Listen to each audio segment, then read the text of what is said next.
देखिए, Patna high court से नीतीश सरकार को आज एक बड़ा झटका लगा है। देखिए, जो जातिगत जनगणना का मुद्दा बिहार में काफी दिनों से चल रहा था, आज पटना हाई कोर्ट का उस पर एक बड़ा फैसला आ गया है। पटना हाई कोर्ट ने तत्काल प्रभाव से जातिगत जनगणना पर रोक लगा दी है और अब कह सकते हैं कि नीतीश सरकार पर मुसीबतों का पहाड़ टूट पड़ा है।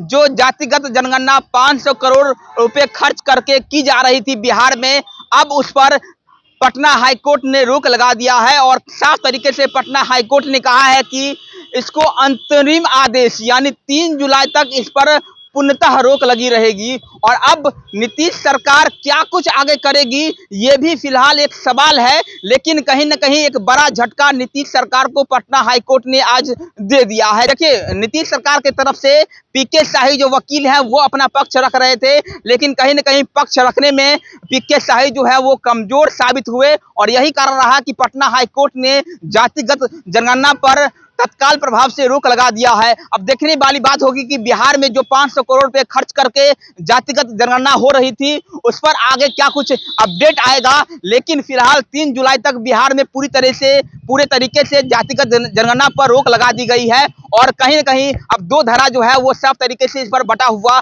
नजर आ रहा है। एक बीजेपी है जो लगातार इसका विरोध करती हुई नजर आ रही है, वहीं दूसरी तरफ आरजेडी और जदयू वाले हैं जो लगातार इसका सपोर्ट करते हुए नजर आ रहे हैं। हालांकि दोनों के अपने अपने फायदे हैं। हाँ, बीजेपी कहती है कि ये जातिगत जनगणना जो है ये नीतीश कुमार जो है अपने फायदे के लिए करवा रही है, और वहीं नीतीश कुमार कहते हैं कि ये जातिगत जनगणना जो है वो लोगों के फायदे के लिए हो रहा है। अब किसकी बात सही है और किसकी बात गलत, ये तो आप बेहतर समझते होंगे, लेकिन पटना हाई कोर्ट ने साफ तरीके से आज फैसला सुनाते हुए जातिगत जनगणना को तत्काल प्रभाव से रोक दिया है और अंतरिम आदेश यानी 3 जुलाई तक इस पर पूर्णतः रोक लगी रहेगी। और अब देखने वाली बात होगी कि नीतीश सरकार जो है आगे क्या कुछ करती है। देखिए, रोक क्यों लगी इसको भी थोड़ा समझ लीजिए। एक्सप्लेन कर देता हूं कि आखिरकार पटना हाई कोर्ट ने रोक क्यों लगाई। रोक इसलिए लगाई गई क्योंकि जो तैयारी थी वो कहीं ना कहीं कमजोर रह गई थी नीतीश सरकार की, और नीतीश सरकार में कहीं ना कहीं पूरी तैयारी के साथ नीतीश सरकार जातिगत जनगणना नहीं करवा रही थी। तकनीकी खराबी है, तकनीकी फॉल्ट के कारण जो है कहीं ना कहीं पटना हाई कोर्ट ने इस पर रोक लगाई है। और अब जब नीतीश सरकार को एक बड़ा झटका पटना हाई कोर्ट ने दे दिया है,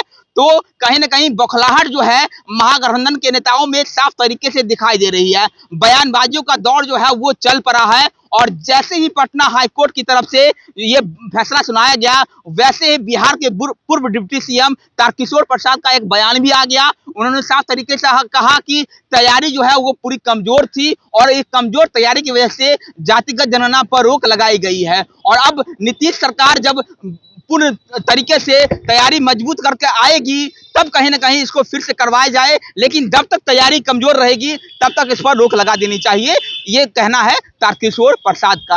आप क्या मानते हैं, क्या बिहार में जो जातिगत जनगणना हो रही थी वो सही था या फिर गलत था? आप क्या सोचते हैं? पटना हाई कोर्ट के फैसले को आप किस तरह से देखते हैं? आप नीचे कमेंट बॉक्स में हमें बता सकते हैं। बने रहिए रिपोर्टर वरुण के साथ। बहुत बहुत धन्यवाद।